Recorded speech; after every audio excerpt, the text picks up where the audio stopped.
You're watching the Wrestling Nerd Broadcast. Now here's your hosts, Tom, Nick, and Dave. It's you, it's me, it's N.R.D. It's you, it's me, it's N.R.D. Uh-huh. Let's start the show.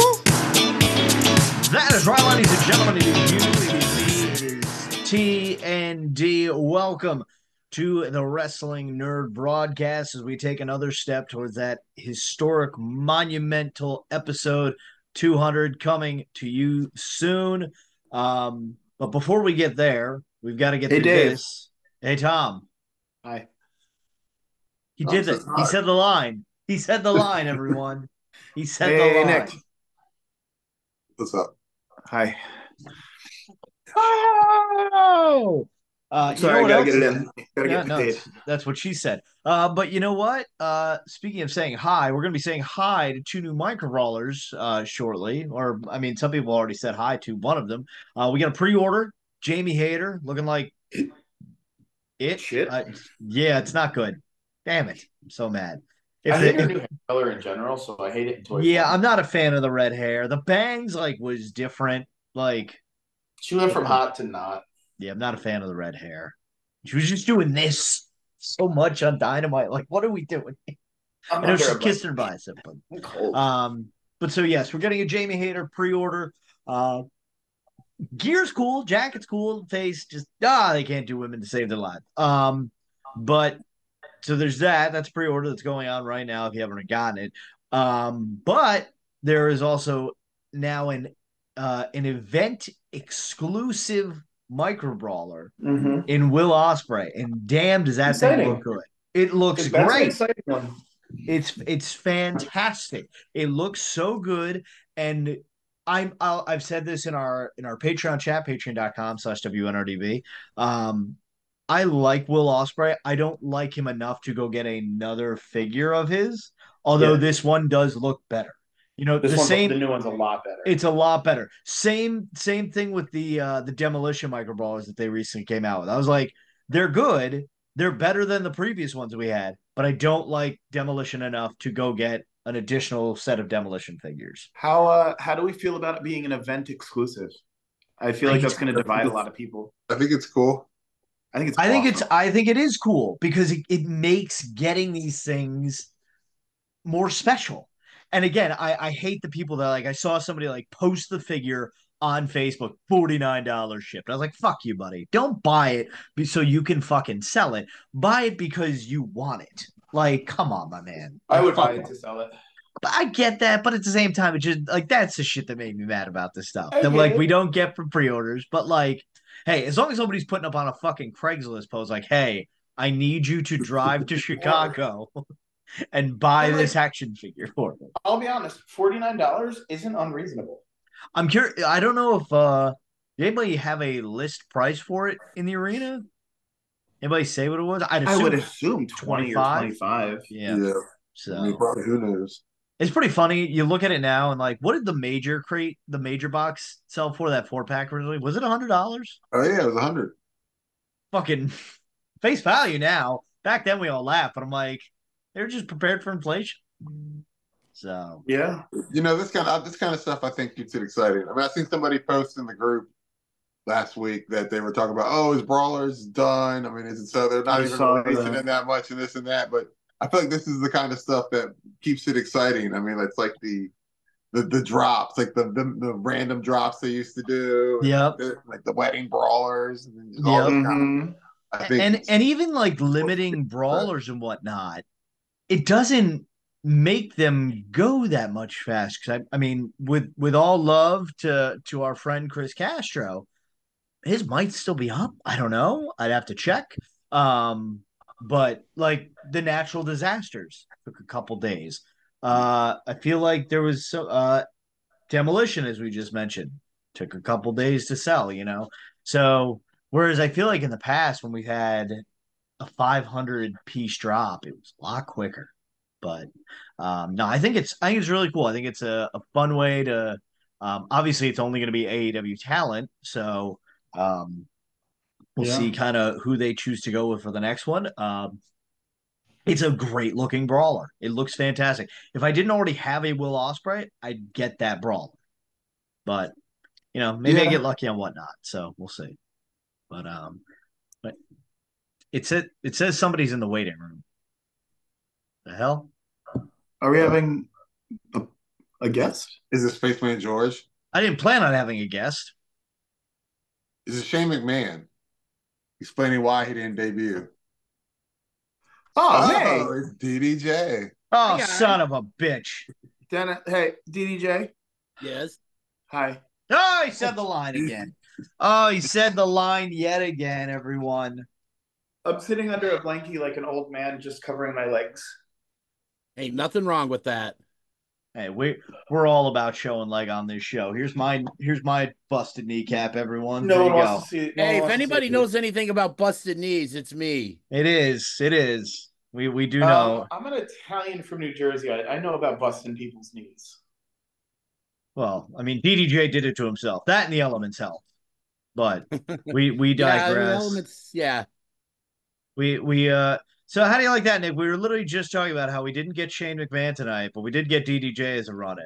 Talk about a consolation prize. I'll take it. To most, it's an improvement, to be honest. Yeah, that's coming a lot for me.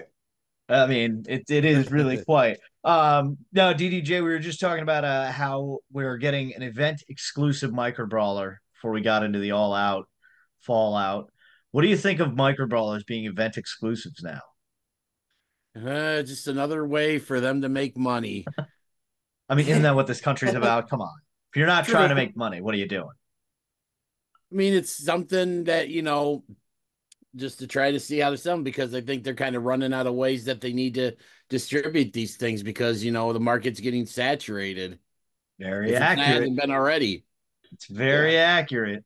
I think it's something new and it gives it a new challenge to get to obtain one. I'm very excited for it. So. And they did a good one for it. So they did. They struck while the iron's hot on Ospreay right now. So all that was a thing that happened, and I've never sworn so much in a chat before because holy shit, we watched 2 attempted murders on All Out.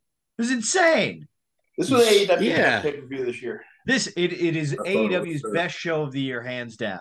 You know why? Because they didn't do 15 fucking matches in 3 hours with no spacing. They told some great stories. They did. They even had a backstage segment. We had a backstage interview segment during All Out, and I was like, "Holy shit!" Wait, with who? Renee was interviewing Will Ospreay, or maybe Will Ospreay was talking to somebody, and then that's when they brought in Ricochet. Yeah, yeah, I heard that from the bathroom. I went to poop, but it's still cool. Like I'm like, oh, see, this is what I'm talking about. Couple less matches. My predictions were 100% right. Just saying. As were mine. I just didn't publicly submit them. It's okay. But, goodness. Should we run through the show real quick? Sure. What was first? I don't remember. MJF versus Daniel Garcia. Good match. Wrong guy won. I know MJF couldn't take 2 losses in a row, but we hyped up Danny Garcia. Just take a look. I feel like that's where Danny Garcia is. He's this guy we hype up like he could be the next big thing, but can't win a big match. You know what, though? I'm going to say in that match, I was hoping Daniel Garcia would have went over, but I feel like even though he didn't go over, he certainly got over. Oh yeah. Agreed. I also thought it was cool Daddy Magic was on there too for the call. Yeah. Garcia's just really good. He is. He's really good. Mm-hmm. So, what was after we had that? And then after that, we had tag match. Oh, the Bucks and the Blackpool Combat Club. That match to me was okay. Yeah. It was a good match, but it was just fine. It felt like it was just thrown together, in my opinion. Yeah, it was. I mean, Claudio literally said it on Dynamite. Me and Yuta don't have anything going on at All Out, so why don't we all fight? I'm like, what a build. What a 5-star build. I think that's what it was. That's for me. It was missing any significance. That I had that result was never in doubt. So no. No, yeah. But we did get a pumping up of the kicks, which is always going to pop me. After that, we had the street fight. I believe it No, was. I think Osprey. Oh no, it was Osprey and Pac. Osprey and Yeah, Pac. Osprey Yeah, and that's right. Pac. Yep, That match that was freaking. This is nuts. where I came onto the pay-per-view now. So now I can add my insight. Oh, Nick jumping into the hot take. I got home from the grocery store at this point. I feel bad for Pac. Here's why, and I kind of alluded to it in our Patreon exclusive group chat. He is so talented, but he just doesn't fit in anywhere. Completely agree. Like as a character, he just doesn't. I don't get it. As a wrestler, he's phenomenal, and I love watching him wrestle. But like, he's also really ugly. Yeah, and Put him in a mask. Let's do it. What they should do is paint his face and put him in a onesie and just make him really weird. No, Wait, they tried that and that even sucks. Yeah, it's true. But hey, look at that guy now. I heard he's doing great things.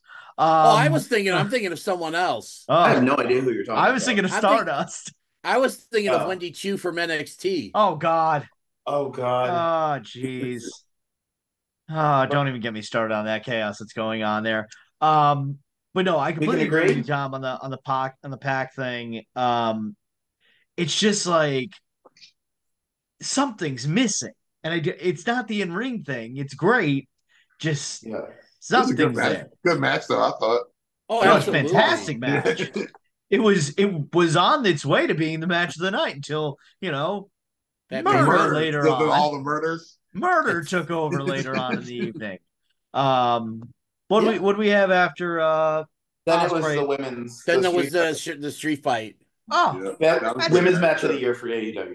That's the women's match of the year, and that's probably one of the top matches they've ever put on in the women's division. Oh, I think it was Tom just said, women's match of the year for AEW. I'm gonna take that one step further and say that's the best women's match I've seen all year. Yeah, probably. Nothing comes to mind that can beat it. So, yeah, I really enjoyed. I think we've gotten really lucky with Willow because she's made mistakes in the past and like people like wrote on her for that shit. But like you can clearly see she is just learning and excelling at wrestling. Yes. This was probably Willow's best performance. Yeah. This was also the resurgence of Tom is in love with Chris Statlander. Took tax to the clam. Listen. If she wanted to pick me up and throw me split leg onto a bed of thumbtacks, that's fine. What about light tubes? Yeah, sure. You're a braver man than I. Seriously. You can do whatever she wanted. No, that was a good match. It was great.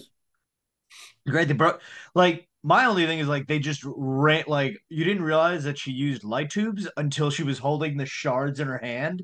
I'm like, what the fuck was that? There was no dust. I knew she used light tubes immediately. What are you talking about? What? Or maybe I just looked away or something. But you might have looked away because you could see. But then it's that unmistakable sound of light tubes going. No. As soon as she hits, yes, I'm like, oh, I didn't realize she had light tubes in her hand. I think I was with you on that. I don't even think she had them until I heard them. The commentary did say she had a bat or something. Yeah, no, but.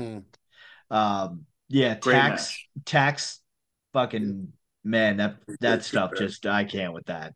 That just sucks. They both came out looking good. Yes, they did. What do we have next? The 4-way for the Continental title.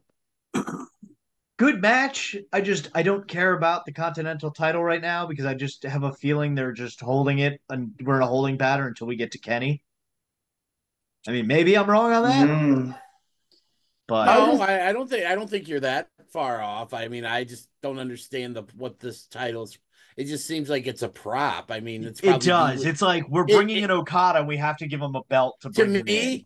It is this Continental Championship is the single least important professional wrestling championship belt in across all organizations. There's nothing to it. Do you account the FTW title, even though that isn't a recognized title by AEW, but defended on their television programming regularly? To me, the FTW title has more meaning and significance than the Continental title. The Continental title to me, it feels like the $1 million title What in a about way. Like it's what just about That's the a, it. yeah, NRD yeah. crown? What is it? But I About Dave's think crown. no, my crown is quite valuable in The the swing of Continental things. Speaking, crown. hey, wait, well, hold on a second, guys. Speaking of which, don't get too comfortable with that crown. Oh, the I prestige is mean, going up already on it.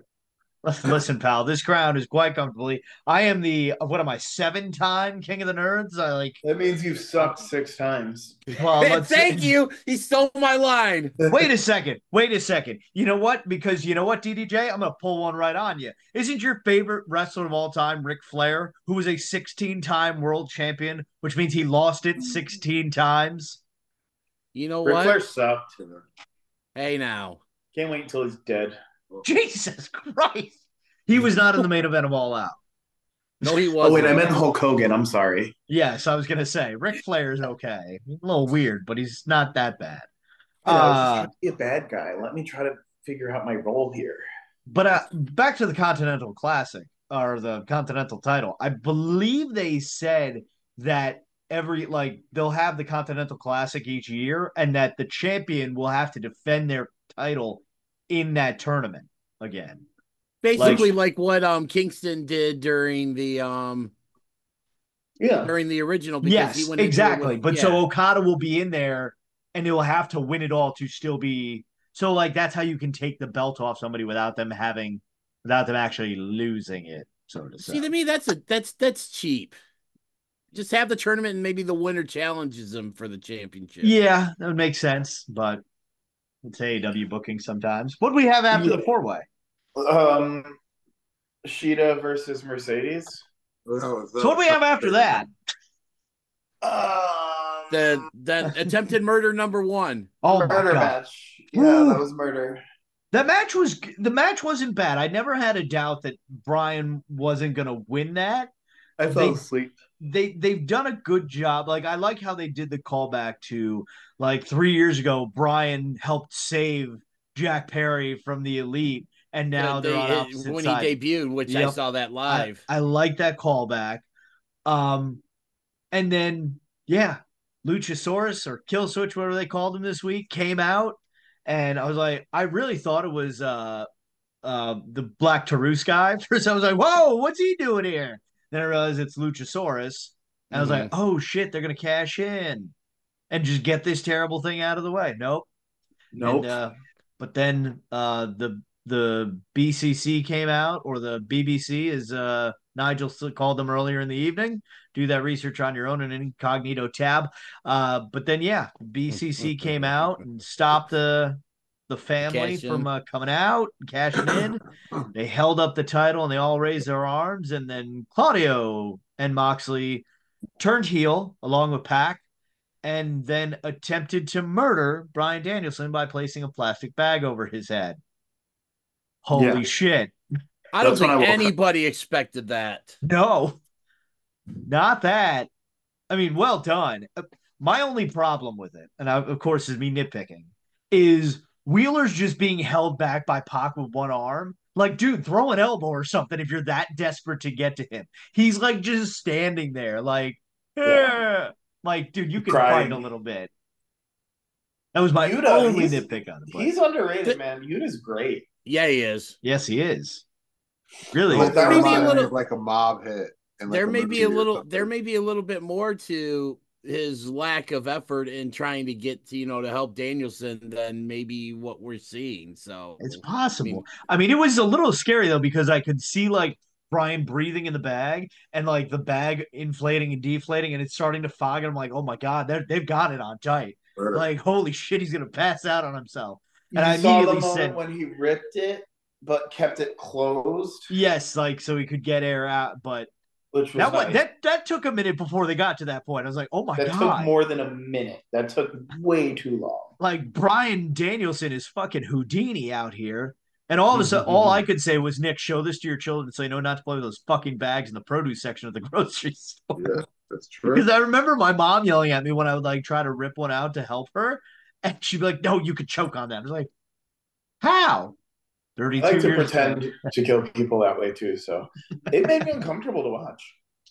it was very intense. It was awesome. It was on par. If it was Claudio doing it, I'd be like, I was kind of forced. But Moxley doing it feels like, okay, I can believe this coming from this man. And see, the thing is with that, I really didn't know what was going on with this whole thing with Mox and Marina like the first couple of weeks. Like, and I'm just like, this is kind of stupid. This just kind of got me like, okay, now I'm interested to see where this goes. I have no idea what they're doing. I'm so confused about this whole little new team. I keep forgetting that it's Marina Shafir, and I just see a tan brunette. I'm like, what's Karen Jarrett doing with John Moxley? I'm like, what? She's sleeping with everyone. She slept with Kurt. She slept with Double J. Now she's in bed with Mox. So I don't know if you guys saw this on Twitter/X, but all AEW's official Twitter posted this was about an hour ago. Due to the graphic nature of the attack on Bryan Danielson, we will not be sharing the footage. AEW does not condone such actions. Awesome. That's so awesome. Meanwhile, I posted on our Patreon the photo of Bryan Danielson choking out Justin Roberts with a tie. I'm like, close enough. Let's see. I'm sure it's hopefully on Mox Twitter. doesn't get fired for that then.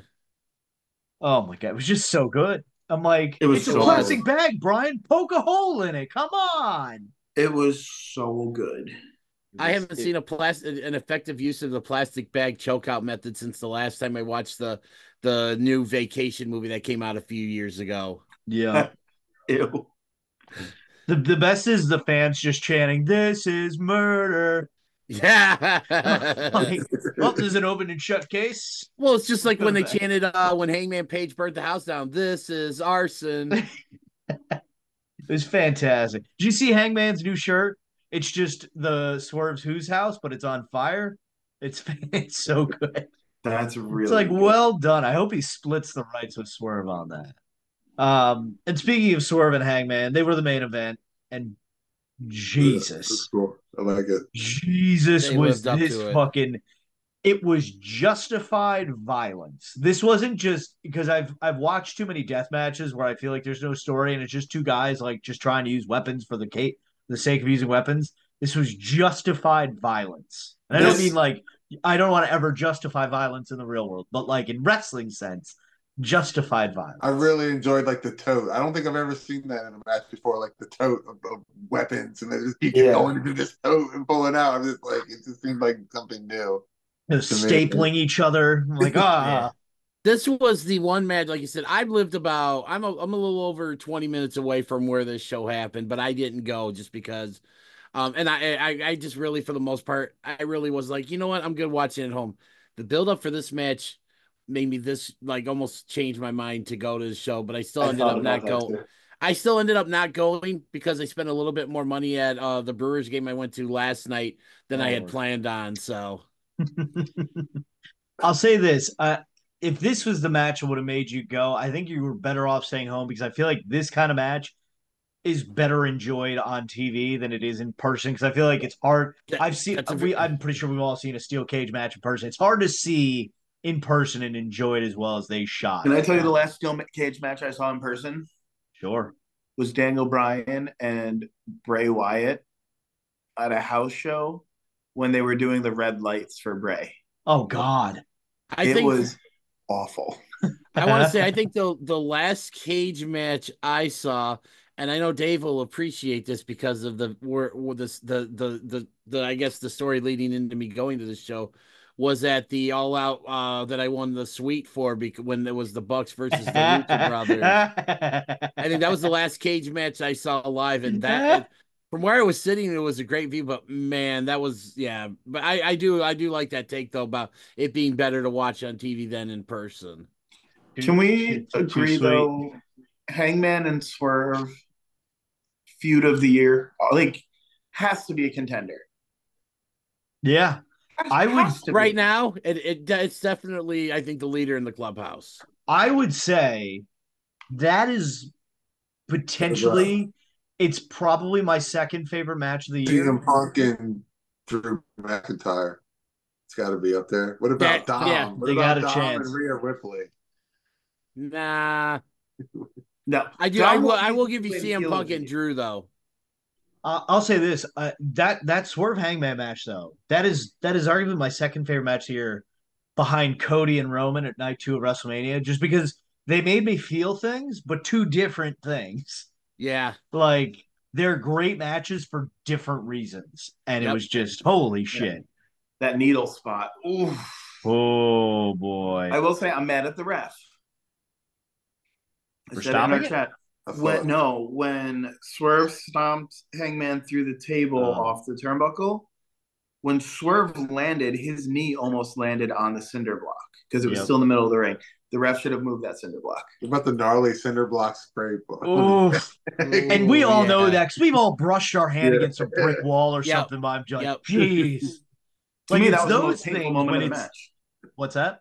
That was the most painful moment of the match. I mean that getting scraped by I think the unprotected chair shot to the head that's gotta be it's gotta be a gimmick chair though. Then it had to have been the way that the way that it basically disintegrated. Yeah, they must have also known it was coming because they cut away. They did a wide shot on it. So. They knew what they were doing. We didn't see the hit at all. He just you heard a shot go off in the arena. Yeah, it was you heard a bang. Like damn. And great end to the night though. Yep. It was very well. They fucking posted pictures on each other's faces. Jesus fucking Christ. Like holy shit. Like goddamn, that was fucking what a beautiful. I'm surprised because I forget who it was in the chat pointed out that there were lights at the top of the cage. It was me. Like I'm surprised they didn't like try and like take one down or something. I don't understand. There was no point to the lights. It was a little. They looked cool. They did, but I'm just like I was hoping they'd play some sort of like it'd be cool if they just bashed the other's face into it during the match. Fuck it. Give me pure violence. Then it really would have been a lights out. I like Speaking of lights out, I want to go to bed soon, guys. It is 1:00 in the morning almost. It is 1:00 in the morning, and you know what? I mean, technically, it is today. Today's a big day, everyone. It's a big fucking day. Yeah. Because the Buccaneers are going to hand the Washington Commanders their first loss of the season. Tom Brady goes to the announcer's booth. How does it feel, DDJ, to have a great starting rookie quarterback of the next probably decade? And my team also probably has one. And then somebody else's team might have Baker Mayfield as their quarterback. Okay. So for someone who has had to suffer through Rex Grossman, Cade McNown, and all these other Josh McDaniels. Well, I'm talking about just rookie quarterbacks that were supposedly the future of the franchise. I'm still cautiously optimistic. I get it. It's a Washington. But you know what? But listen, I have the same thing with Jameis Winston. But what I've seen with good night, Tom. What I've seen with Caleb so far in the preseason and like watching him on Hard Knocks, it was I'm encouraged. I think tomorrow's gonna say a lot and stuff. I thought you were gonna say suck. No, tomorrow's definitely not gonna. But as everybody's watching since Tuesday, so everybody will already know what happens. So going into it's gonna hopefully when this drops.